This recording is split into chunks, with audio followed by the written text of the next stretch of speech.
Welcome to Accountancy for All. I am Venugopal Krishnan PK. In this video, I'll be explaining you about the basic terms in accountancy. What is accountancy? You might have come across this term everywhere. You might have seen so many accountants working in that. So where the accountants are required. It is not in your household activities. You are not doing any accounting works. So it is for the business organizations. The accountancy is required. So bookkeeping and accountancy is maintained where the business transactions are held, or the earnings or monetary transactions are held, other than salary, income, and personal income something. So any type of business or professions people to source for keeping books of accounts. So the detailed learning, in case you want it, you may please subscribe to my video Accountancy for All Part 1 in this Udemy portal. It is already released. There I am explaining you from the basic till the finalization of accounts in step-by-step methods. You can subscribe to that and learn the full details of accountancy till the finalization. So this is just to give you an idea about what is accountancy, what are the basic terms in this. Let us start now the learning process. What is bookkeeping? What is accountancy? And what is accounting? As I said earlier, bookkeeping and accountancy comes in where the business activities are doing. So the definition is the science and art of identifying and recording accounting transactions systematically in the proper books of accounts. So it is nothing. In a systematic way, you might have seen the shop fellow also having several notebooks. I like the thing, small details he will be scribbling down in the thing. So this is all called bookkeeping, a system of bookkeeping. He may be having a book for purchases. He may be having a book for sales. He may be having a book for all credit purchases and the credit sales. Like the thing, he will organize it. So this is called the bookkeeping. So it is a simple term. And accounting. Accounting is a little more wider thing. The art of recording, classifying and summarizing in a significant manner and in terms of money transactions and events which are in part at least of a financial character and interpreting the results of. So accounting is coming on money transactions which are of a financial character at least. So those transactions we record, classify and summarizing in a significant manner. So the accounting, already explained you what is bookkeeping. Keeping the books of account, all the details. The details when you are taking and recording separately, classifying separately and explaining separately is called accounting. Then accountancy refers to the entire body of the theory and practice of accounting. Accountancy includes everything, including the reporting structure, everything includes this accounting. So I am explaining in detail in my part 2. You can have more details, but I am just giving you an idea. Bookkeeping is, as usual you have seen, keeping the books of account, noting down the details, whatever is there. Then accounting is taking down, it is going on little more details thing. And accountancy involves all the reporting structures, reporting everything. So everything including that is accountancy. Now we will see the next. Let us see major terms in accountancy. In business, we can always hear the income. Business is doing for the purpose of generating income. Or professional services, chartered accountants, architects, all these people will be generating the income by providing professional services, advocates, legal services. all these peoples. So that is called their income.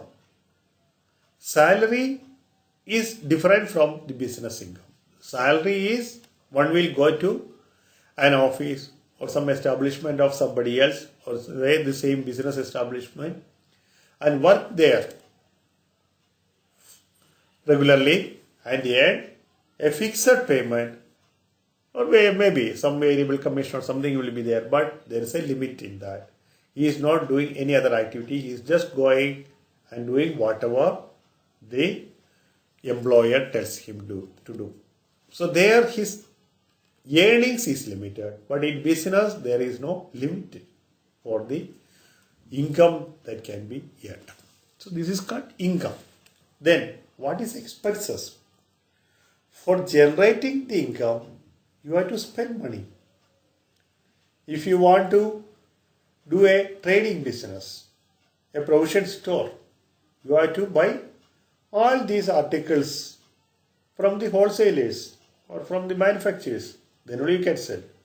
So there is expenses related. The money you have to spend, that is called the expenses. What you are spending for doing such activity, that business activity, the expenses. See, whatever you are spending is called the expenses. So these expenses, there is classifications which we will learn later on, but this is an idea. So there is, when there is an income, there is an expense also. Now we have to see next level, what is assets. When you want to do a business, you have to have so many facilities. First of all, if you are doing a provision store, you should have a store. An office building you may require, or a shop building you require. That shop you may hire or you may build it. When you are building it, it is your own shop. So that is used permanently for you. This is called your assets. The same way you look at your house. What is your asset? Your own house is your asset because that is permanent with you. You will be having car, vehicles, TV, fridges, everything. That is your assets. But what is your household expenses? For your day-to-day living, you are buying the groceries and all those things. That is your expenses. So that same way you can classify it here. So then next term what you are hearing is liabilities. What is liabilities? Again same way you go back to your house. You want to buy a car. What you will do? If you don't have money, you will go to the bank and get a loan. So that loan is your liability. So the money, the amount what you own to others is your liability. What you have to pay to another person or another organization is called the liability. So business also will be running on liabilities. Then, so this is a classification of the business transactions: income, expense, assets, liabilities. Once you do it, then we have to think about bookkeeping and accountancy, because all these transactions will be voluminous. So many transactions will be there. So you have to record this. So what you will do? You should know some rules how to account these things. So this is called debit credit rules in accountancy. So based on the different classifications, say income, expenses, asset, liability and all, you have to identify and you have to do the debit credit rules, so that you will be learning it. Then once you do all these things, you will create the ledger accounts. Then from there you will prepare profit and loss account and balance sheet. So these are the major terms in accountancy. Now, once you understood what is to be accounted, different classification, all these things, then you have to start recording these transactions. So what are the types of books we are using it to record these business transactions? So we are calling it as books of original entry. Original entry means the first entries, the original transactions where we are recording. That is called books of original entry. Actually, the first one is journal. We call it as journal, and all transactions can be recorded basically in the journal. But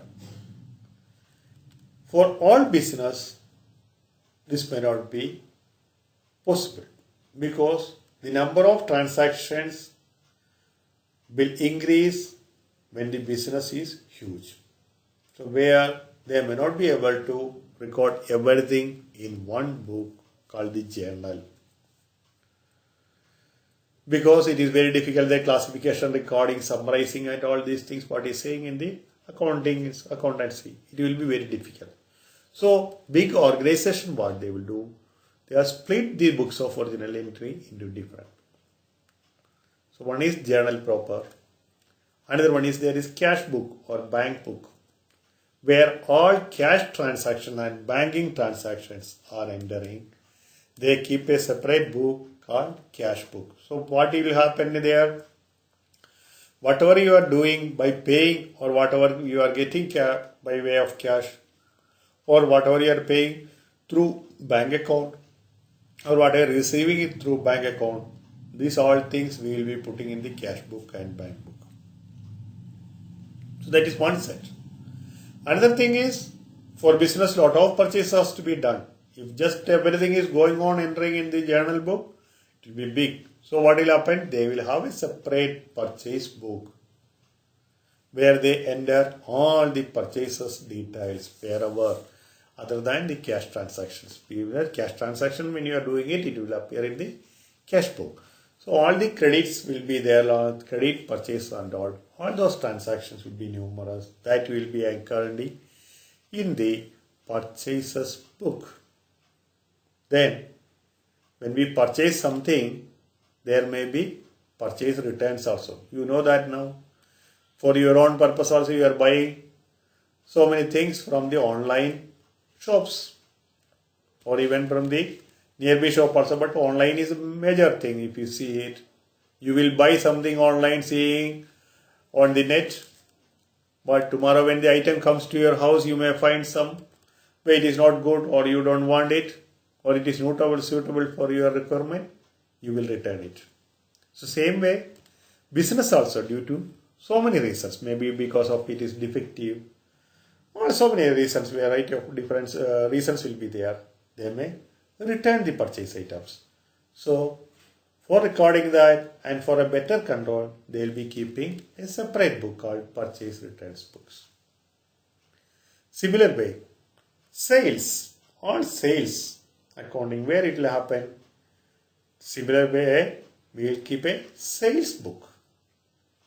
Where the cash sales, cash purchases, cash sales, we will do it in the cash book. But all credit sales and all details, we will be entering in the sales book.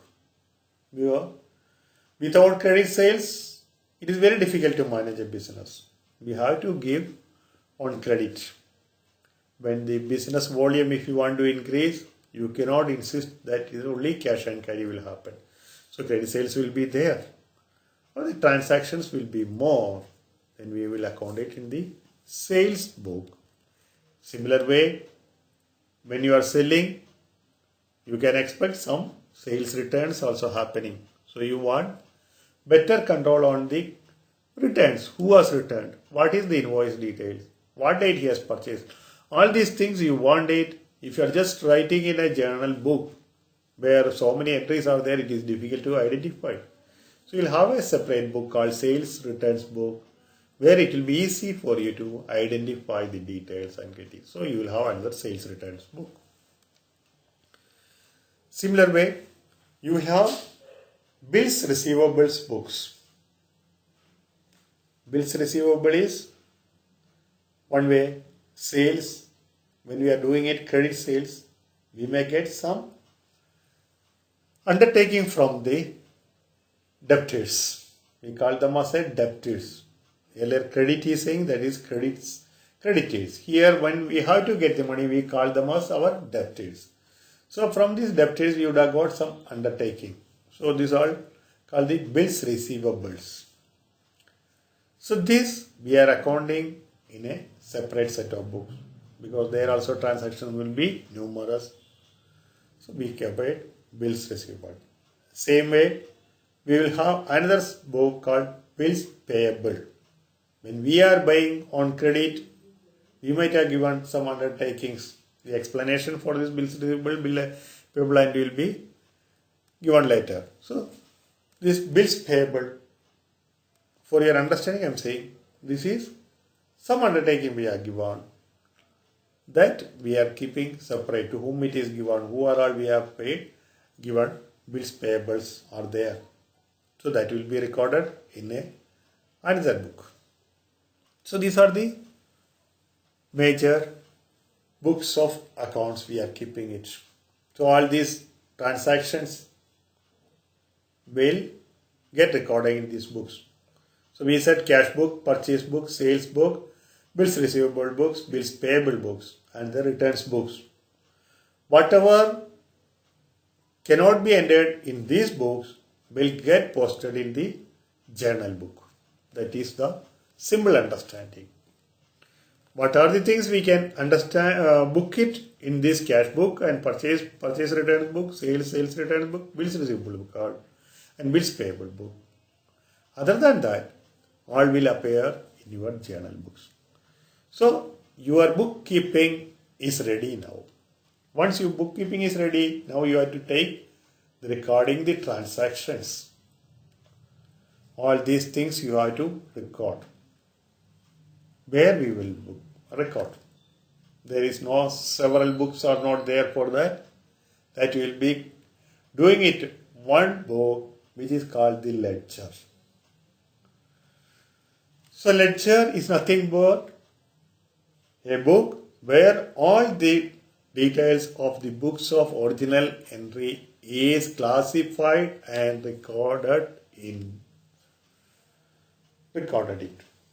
So ledger is the chief book of accounts and it is in this book that all business transactions are finally entered in classified form. So whatever is there in the earlier, what I explained, all the books of original entry will get posted in the ledger, where we will be having separate ledger accounts. So the books and ledger account.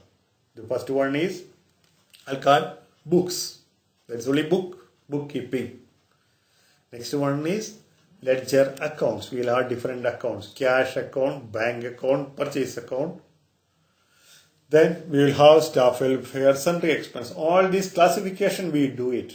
Our transactions we classify differently. And for each one we will have separate pages in the ledger and all the such transaction we will book it. This is called the ledger. So this all we can learn in detail later on. You can refer to my Accountancy for All Part 1 also. So these are the books of original entry. Now we'll have one more session here. Let us see what. Now let us see the usage of accounting information. Who are all utilizing the accounting informations? First and foremost, it is the internal usage. Who are all the internal users?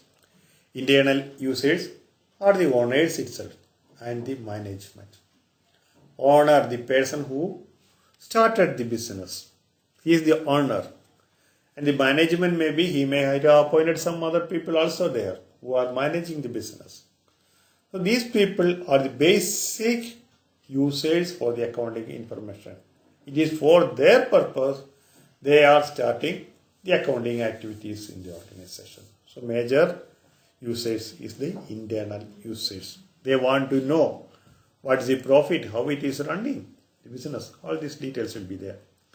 Second one is, it is obvious when it is internal, the other one is external people. External usage will be there.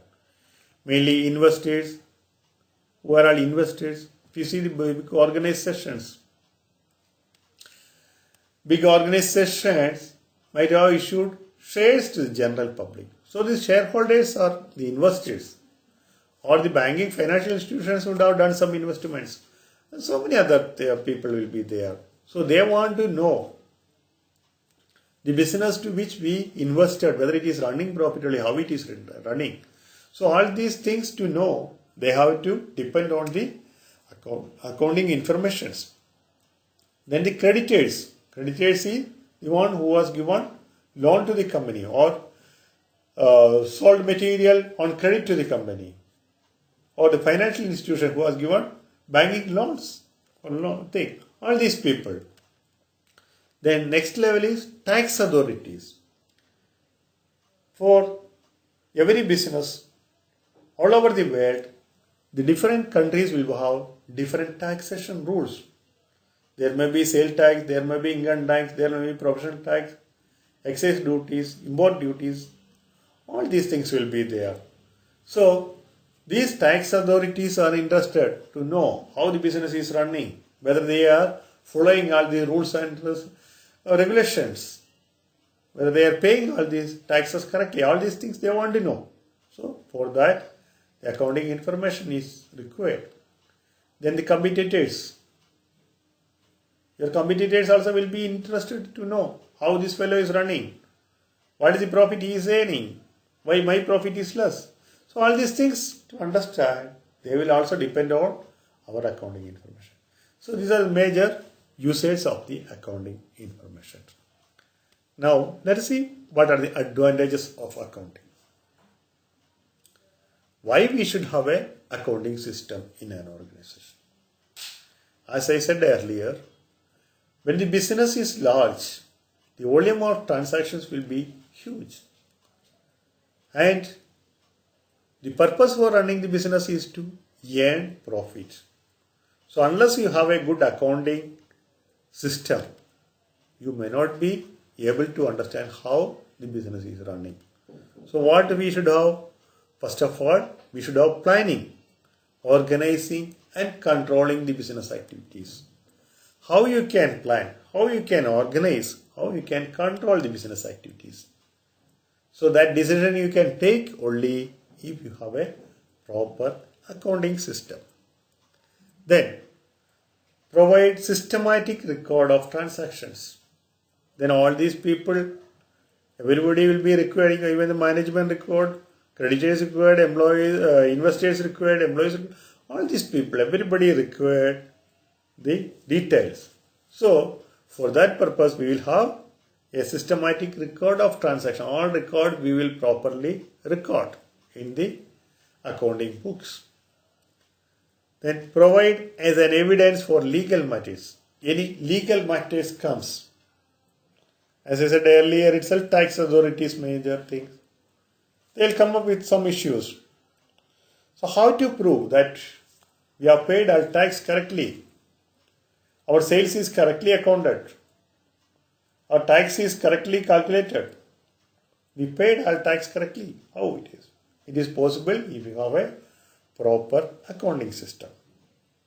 Then the financial institutions. You want a banking loan, you have to provide them the profit and loss, how the company was running. The balance sheet we have to provide to them for a period, say 3 year, 4 year, 5 year and all. They will ask, they will be checking it. So this we can provide if you have a proper accounting system. Then enable comparison between industries. That is major thing. As I said earlier, competitors, same way. You can plan your business by comparing with the other industries in the same line, business line. So you know, as I said earlier, or you take a wholesale dealer dealing provision items. You know that he is getting 10 to 20% profit on an average. So when you are doing the business, if you are getting 10%, what will happen? You know that there is something wrong with you. So how you will compare? You will compare his activities with our own accounting records. How it is, where we went wrong, what was the reason for it, all these things. Then the most important thing, another is avoiding or prevention and detection of frauds. So many people, frauds are happening, you know that across the world, so many things. So to a certain extent, if all the records are properly done, all required details are available in the system, documentary evidences are kept, and frequent auditing is done, then you know that you can avoid the frauds to a great level. So these are some of the major advantages of accounting. So I hope that I given you an idea about the basic terms and what is accountancy and all these things. Now for more detailed studies, you can subscribe to my Accountancy for All Part 1, which is available in Udemy, recently launched, and I'll be there to help you always. Thank you very much. Let us see the accounting equation. Accounting equation is based on assets, liabilities and capital. So assets and liabilities already explained. What is capital? Capital is also a liability for the business, but that is the money which the promoters or the owners of the business brought in to start the business or run the business. So without capital, no business can start. So suppose if you want to start an automobile industry and you estimate the money required is 10 lakh rupees, you will be bringing 10 lakh rupees. So that 10 lakh rupees is the capital invested by you. So company will have 10 lakh rupees cash in hand and 10 lakh rupees liability. So this is the basic equation. What is the basic equation? Asset is equal to liability plus capital. In the first case what I said, asset is the cash in hand 10 lakh rupees and the liability is capital. Let us see another example.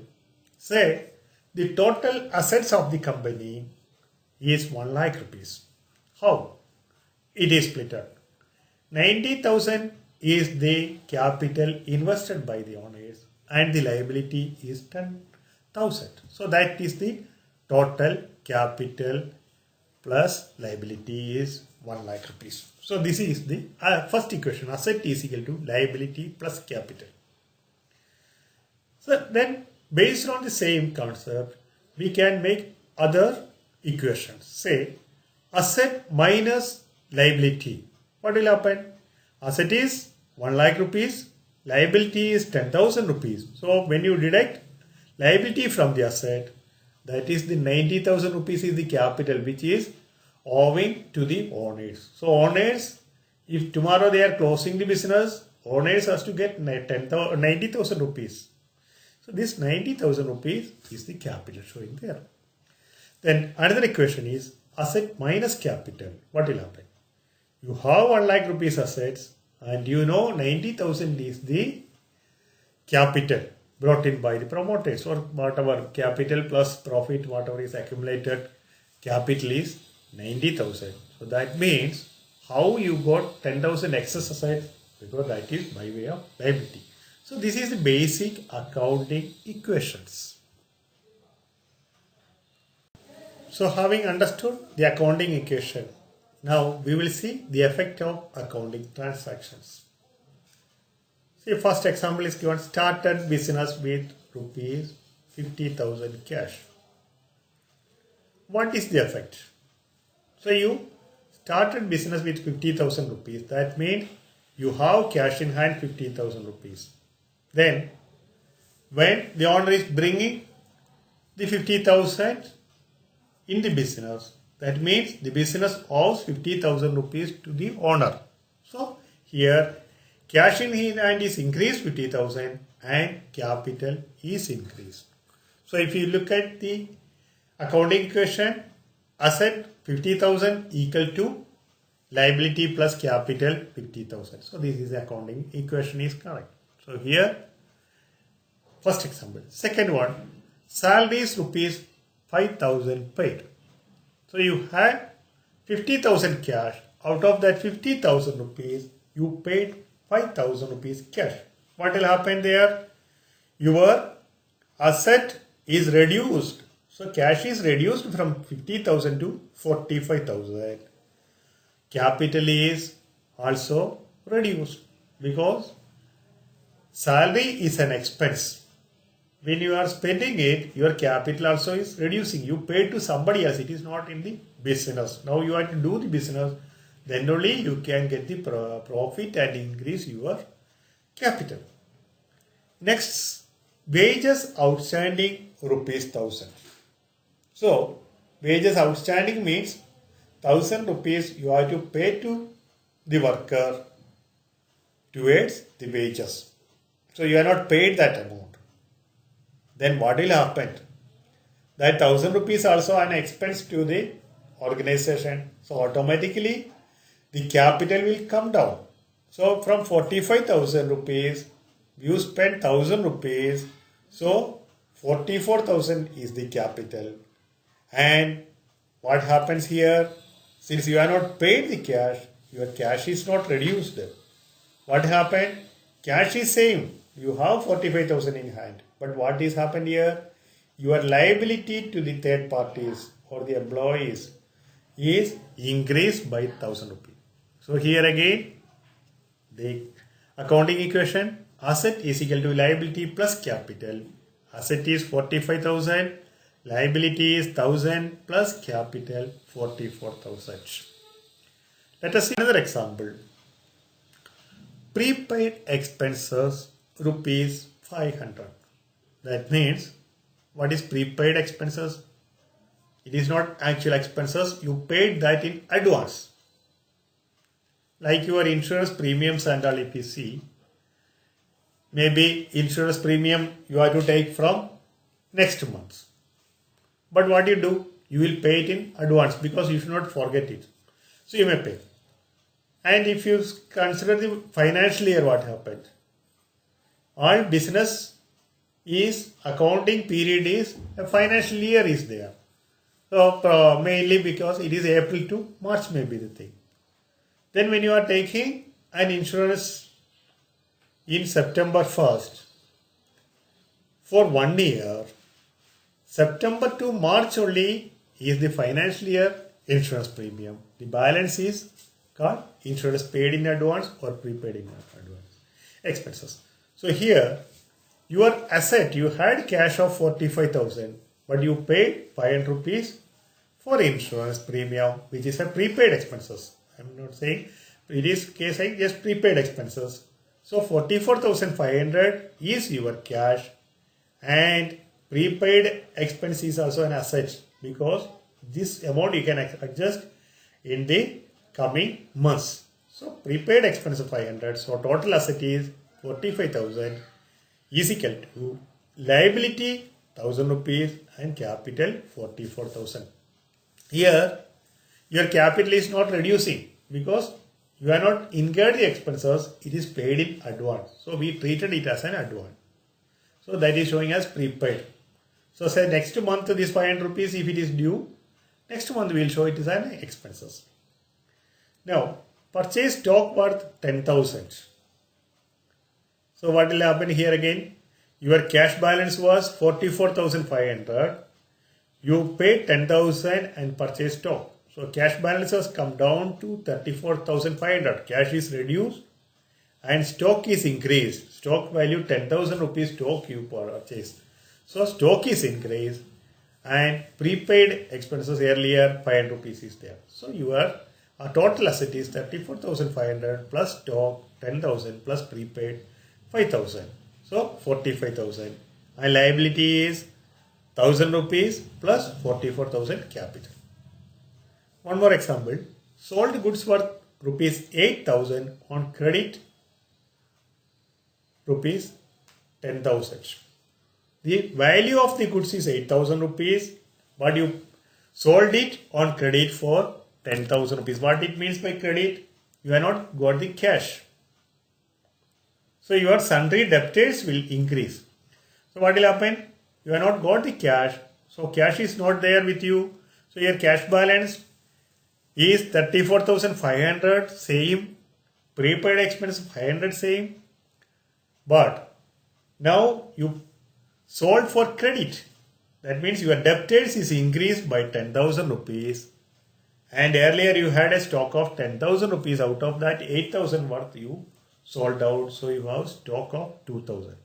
So totally 34,500 plus 2,000 36,500 plus 537 plus debtors 10,000 47,000. Now liability is 1,000. Capital is 44,000 plus you got a profit 10,000 minus 8,000 2,000. So 46 plus 1,000 47,000. So this is the effect of business transaction. Any transaction when you do it, how it affect your assets and liabilities. That is what explained in this video. So hope that you are all understood it. For more details, you can subscribe to my Accountancy for All part.